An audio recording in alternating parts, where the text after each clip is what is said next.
حبايب تيتا سوسو، عاملين ايه؟ كل سنه وانتم طيبين، رمضان كريم عليكم كلكم يا رب، ويعود عليكم الايام بالف خير.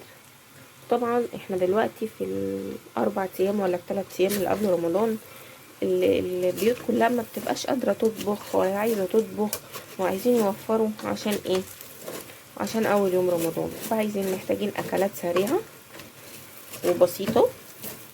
فالنهارده احنا عندنا اكله منها مكرونه في حله واحده لذيذه جدا جنب شويه بطاطس محمره، وخلاص على كده. انا اول حاجه حطيت حبه زيت في الحله بتاعتي، وبدات ان انا احمر المكرونه بالشكل اللي انتوا شايفينه ده.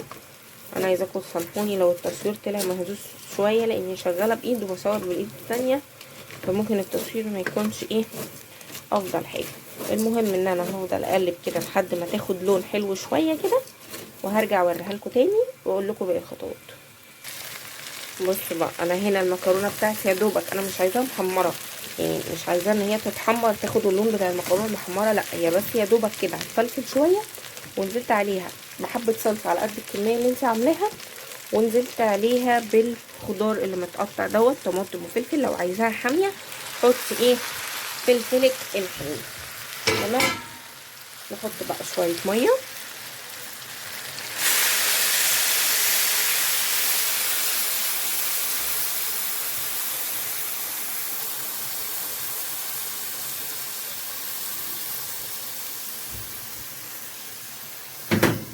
هقلبها وارجع لكم تاني. بصوا لونها، بصوا الحلاوه والجمال. عندنا هنا بقى هننزل بالتوابل. احنا هنا حطينا عقد الميه بتاعنا لحد يعني ما يعلى المكرونه بحوالي عقله صباع. تمام. عندي هنا بقى التوابل بتاعتي، قرصين ماجي عشان انا عامله كيس مكرونه كيلو، فهحتاج قرصين ماجي، ومعلقتين توم باودر، معلقتين بصل باودر، معلقتين ملح مش مليانين قوي عشان احنا حاطين ماجي، ومعلقه فلفل اسمر كبيره. وهنزل بقى بكل الكلام ده كده.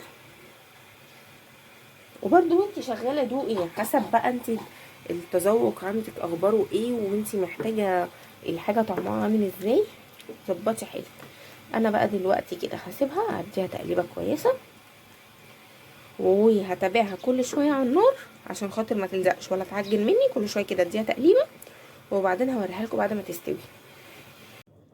بصوا كده المكرونه هي استوت كلها في حله واحده، مفلفله وجميله زي ما انتم شايفين. طعمها يا جماعه تحفه، طعمها خطير. جربوها وقولوا لنا ايه رايكم فيها.